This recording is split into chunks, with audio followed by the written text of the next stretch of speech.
This is Garous Abdolmalekian, and you are watching Poets House Present. I want to thank Poets House for providing me with this great opportunity to read my poems to English speaking readers. I will be reading from Tehran. Hi, this is Ahmad Nadalizadeh. I'm currently in Eugene, Oregon, and I will be reading from our new collection of Garous Abdolmalekian's poetry, which I have co-translated with Idra Novey, which just came out with Penguin Press. This collection marks the first time that an Iranian poet, a contemporary Iranian poet, is getting published in the United States by major press. And especially during this time and in the current political climate, it is an opportunity for all of us to acknowledge the importance of poetry, but also the importance of translation. جنگل چشم‌های بسته بازترند و پلک پرده‌ای است که منظره را عمیق‌تر می‌کند. بگذار رودخانه از تو بگذرد و سنگ‌هاش در خستگی ته‌نشین شوند. بگذار بخشی زنده از مرگ باشی و ریشه‌ها به اعماقت اعتماد کنند.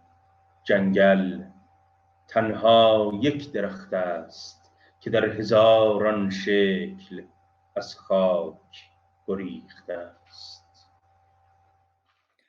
Forest. Closed eyes open wider, and the eyelid is a curtain extending the landscape. Let the river filter through you. Let its sands deliver sediment into your heavy fatigue. Let yourself be a living part of death, and let roots trust in your depth. Forest, you are a single tree, fleeing the earth 1,000 ways. شعری برای صلح. با لوله تفنگ چای را هم میزند. با لوله تفنگ جدول را حل میکند. با لوله تفنگ فکرهایش را میخاراند. گاهی هم روبروی خودش مینشیند و ترکشهای خاطره را از مغزش بیرون میکشد. در جنگ‌های زیادی جنگیده است، اما حریف تنهایش نمی‌شود. این قرص‌های سفید کمرنگ ترش کردند، آنقدر که سایش بلند می‌شود می‌رود، برایش آب می‌آورد. باید قبول کنیم که هرگز هیچ سربازی زنده از جنگ برنگشته است. Poem for stillness. He stirs his tea with a gun barrel. He solves the puzzle with a gun barrel. He scratches his thoughts with a gun barrel. And sometimes he sits facing himself and pulls bullet memories out of his brain. He's fought in many wars, but is no match for his own despair. These white pills have left him so colorless, his shadow must stand up to fetch him water. We ought to accept that no soldier has ever returned from war alive.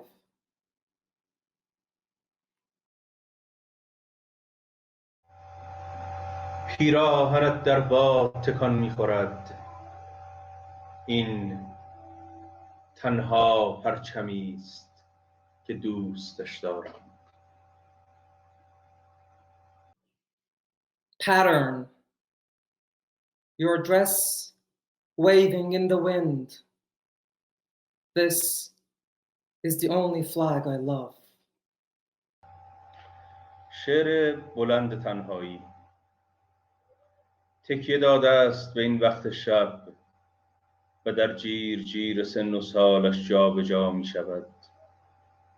دمایش پایین آمده که از چشمهاش برف می آید. بلند می شود برود پشت پنجره بنشیند که می بیند ساعت هاست پشت پنجره نشسته است. پرنده‌ای به گوشه پوسیده آسمان نک می زند. آیا می خواهد زیباتر بمیرد؟ آیا برای مردن همیشه باید بر زمین افتاد؟ آیا خاک دهان مرده ها را پر می کند که آنچه را دیدند نگویند؟ آیا ریش هایش را بلند کرده است که این همه پرسش را در خطوط چهرش پنهان کند؟ آیا میتواند بلند شود زندگیش را به منقار بگیرد و تکه تکه آن را در دهان بچه هایش بگذارد؟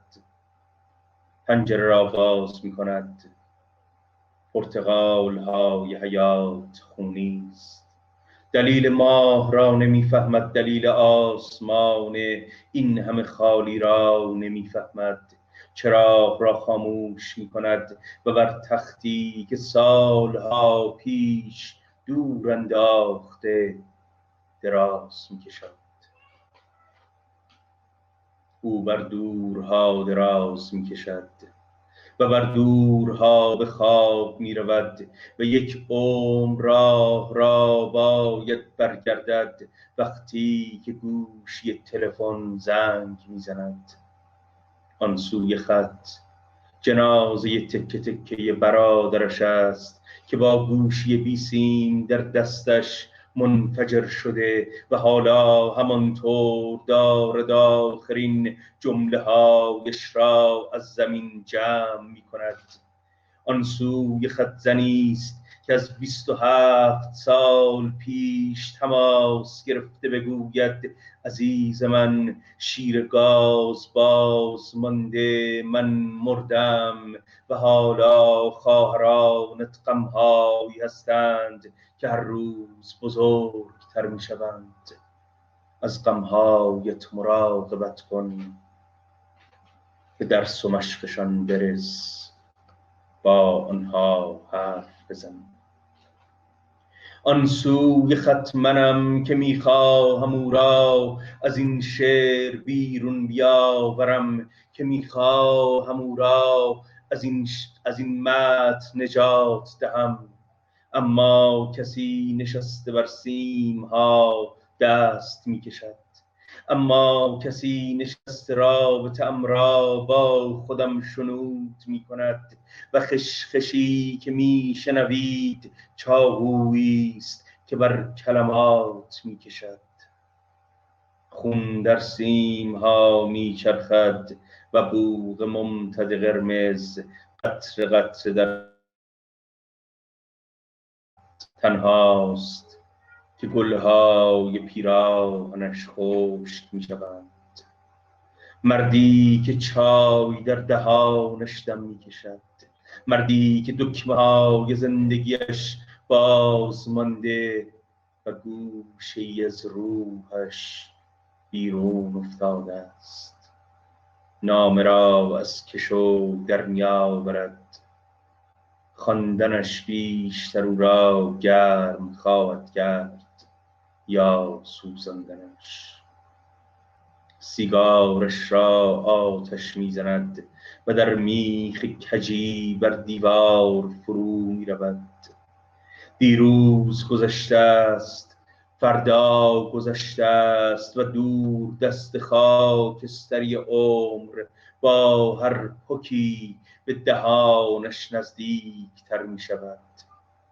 او مرگ را از دو سمت لمس کرده است، مثل جلد همین کتاب که نصف می بندد، پرت می کند بر زمین نمی افتد، بلند می شود به هوا و با دو خط از داستانش بال می زند، می رود.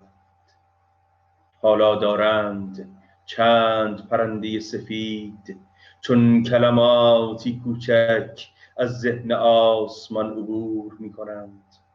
حالا دارند پرتقال ها را به فصل ها دیگری میبرند. حالا دارند صحنه را جمع میکنند. پلک هایش را پایین میکشد و مثل لاک پشتی در جهان سنگیش ناپدید میشود.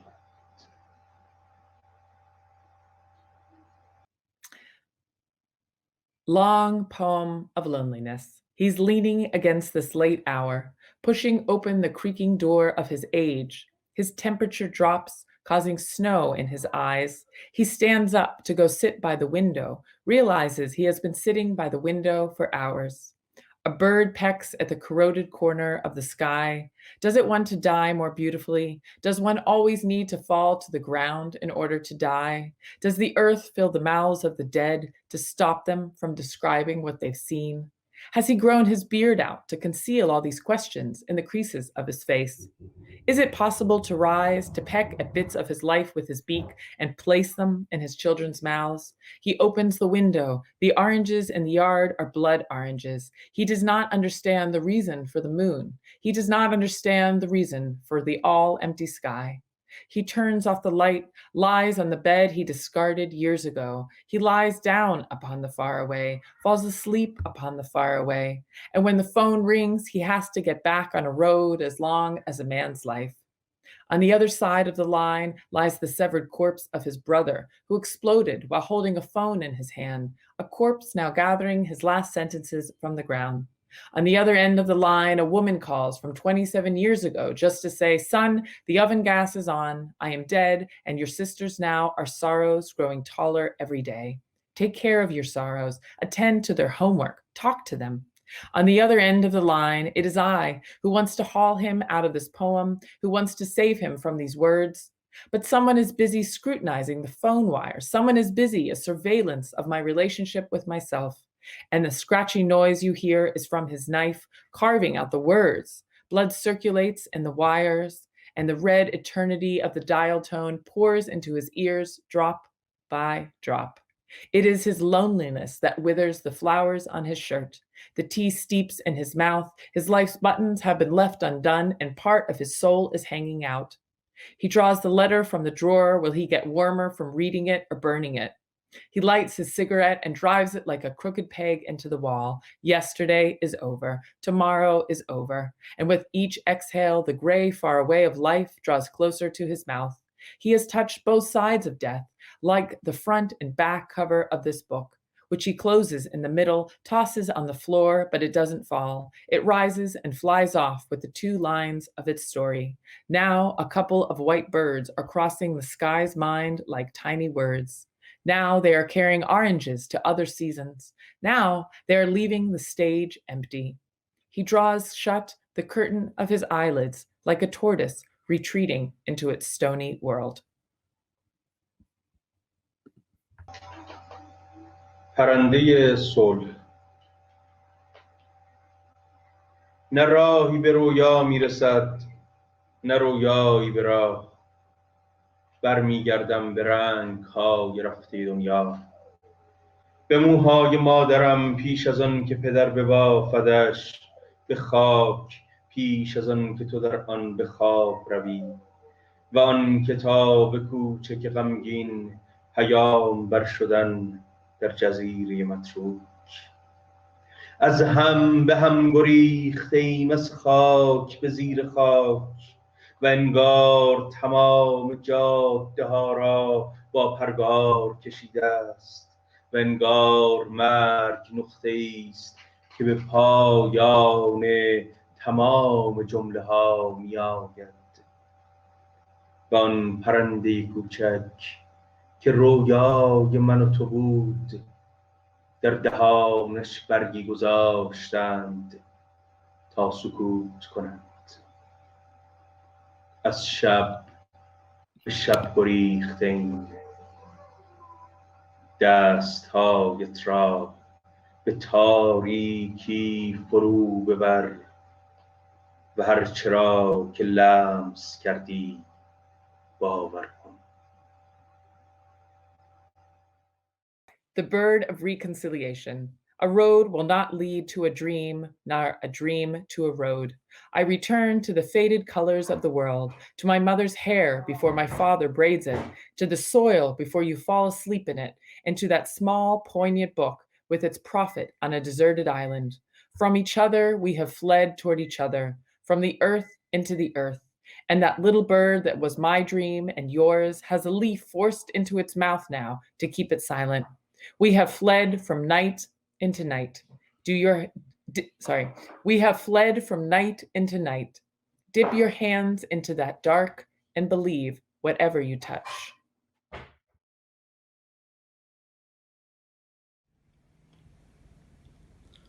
فراموش کن مسلسل را مرگ را و به ماجرای زنبوری بیندیش که در میانه میدان مین به جستجوی شاخ گلی است. Long exposure 5. Forget about the machine gun, about death, and consider the saga of a bee humming over minefields in pursuit of a flower.